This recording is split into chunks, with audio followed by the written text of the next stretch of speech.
After more than 30 years in the Ford family, the Bronco vanished from the showrooms of the carmaker in the middle of the 1990s.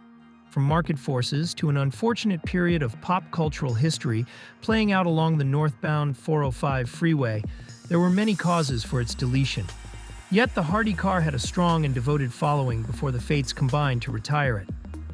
Now all that counts is the Ford Bronco is back, and even its largest torch carriers were unable to forecast the triumph of its return.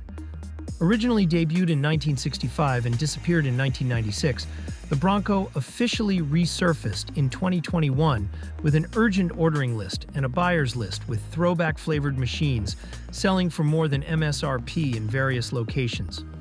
The Bronco Sport, a more sensible everyday carrier than the tough nature of the normal Bronco, appeals most visually from its obvious SUV origins. Not a single pseudo-crossover absurdity exists here. Too frequently, what passes for tiny SUVs are actually little more than oversized hatchbacks. The Bronco's boxier, more raised lines may remind the observer of an older Land Rover Defender, with its four wheels at the corner of the rectangle layout to restrict unsprung weight, but at least they claim full SUV status out of the gates. Ford prefers the Ford phrase heritage to link the new version to garage inhabitants of old, therefore steers clear from characterizing the design as retro or vintage.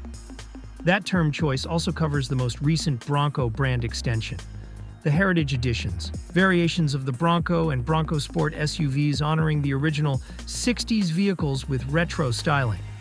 The five-seater carries a 2.0-liter EcoBoost engine producing 250 horsepower. The normal Heritage Edition, not limited to 1,966 units of each model, receives the 1.5-liter EcoBoost engine with 181 horsepower. An 8-speed automatic transmission directs the power down to 17-inch wheels. The inside is absolutely basic, a real homage to Broncos of bygone years when we unlocked car doors with analog keys, rolled windows up and down by hand, and discovered radio stations by turning dials. Combining extensive technology and ultra-luxury with off-road prowess, it differs from the Land Rover idea of SUVs. Built with ruggedness in mind, the Bronco seems tough both inside and out, in line with that approach.